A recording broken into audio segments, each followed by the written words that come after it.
আজকের আমি একটা অদ্ভুত বিষয়বস্তু নিয়ে আপনাদের সামনে আলোচনা করব। এই বিষয়বস্তুটি হচ্ছে, শুনলে আপনারা অবাক হবেন।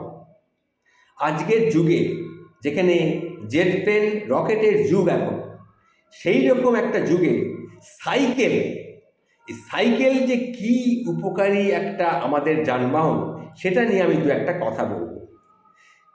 সাইকেল চালানো যে কোনো দেশের অর্থ ব্যবস্থার জন্য কিন্তু খুব ক্ষতিকারক। এই যে কথাটি আমি বললাম, কি কথা আবার বলছি শুনুন। সাইকেল চালানো যে কোনো দেশের অর্থ ব্যবস্থার জন্য ক্ষতিকারক। কথাটা শুনলে খুব একটা হাস্যকর লাগছে, তাই তো? কিন্তু চিরসত্য এই, যে সাইকেল চালানো ব্যক্তি দেশের একটি বিপদ। কেন বিপদ? প্রথমে সেইগুলো বলি।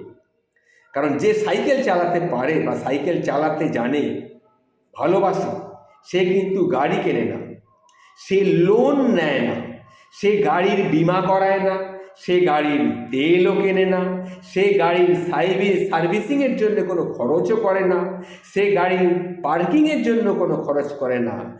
আর সবচেয়ে বড় কথা, যে সাইকেল চালায় দিন রাত্রি সবসময়, সে কখনো মোটা হয় না।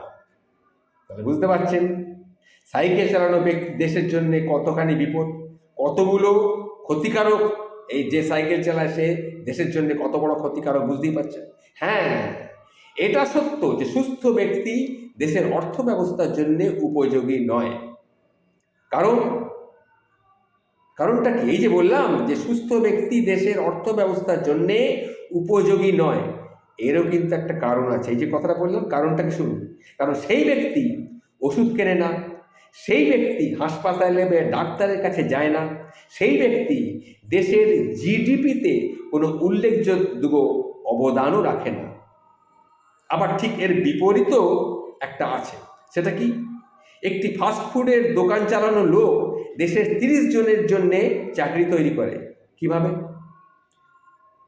এই যে আমি বললাম যে একটি ফাস্টফুডের দোকান চালানো লোক দেশের 30 জনের একটা চাকরি তৈরি করে। কিভাবে?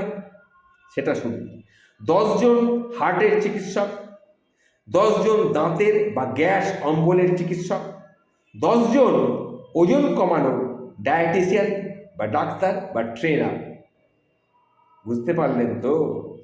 তাহলে এর থেকে আমরা বিশেষভাবে কি দেখতে পেলাম, কি বুঝলাম? যারা পায়ে হেঁটে যাতায়াত করেন তারা তো আরও বেশি দেশের পক্ষে ক্ষতিকর। যে সাইকেল চালায় সে যদি এইভাবে দেশের পক্ষে ক্ষতিকর হয়, তাহলে যে পায়ে হেঁটে হেঁটে ঘুরে বেড়ায়, সব জায়গায় যায়, সে তো দেশের পক্ষে আরও বেশি ক্ষতিকর। কারণ সে তো সাইকেলটাও কেনে না। বুঝুন ঠেলা।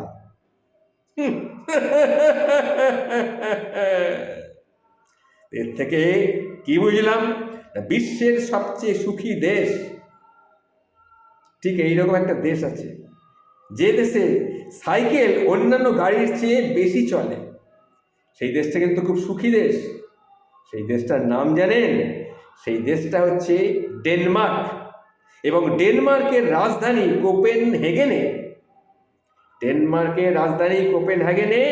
সাইকেল চলে যে কোনো গাড়ির চেয়ে বেশি। এটা একটু খোঁজ নিয়ে দেখবেন। সুতরাং সাইকেল আপনাকে, যদি আপনি সাইকেল চালাতে জানেন, সাইকেল চালান। আপনারা কোনো ব্যায়াম করতে লাগবে না। যেখানে যাবেন প্রত্যেক দিন 10 কিলোমিটার 12 কিলোমিটার সাইকেল যদি চালাতে পারেন, আপনাকে কোনো রোগ আপনার ধারে কাছে আসতে পারবে না। এটা জেনে রাখবেন। ভালো থাকবেন।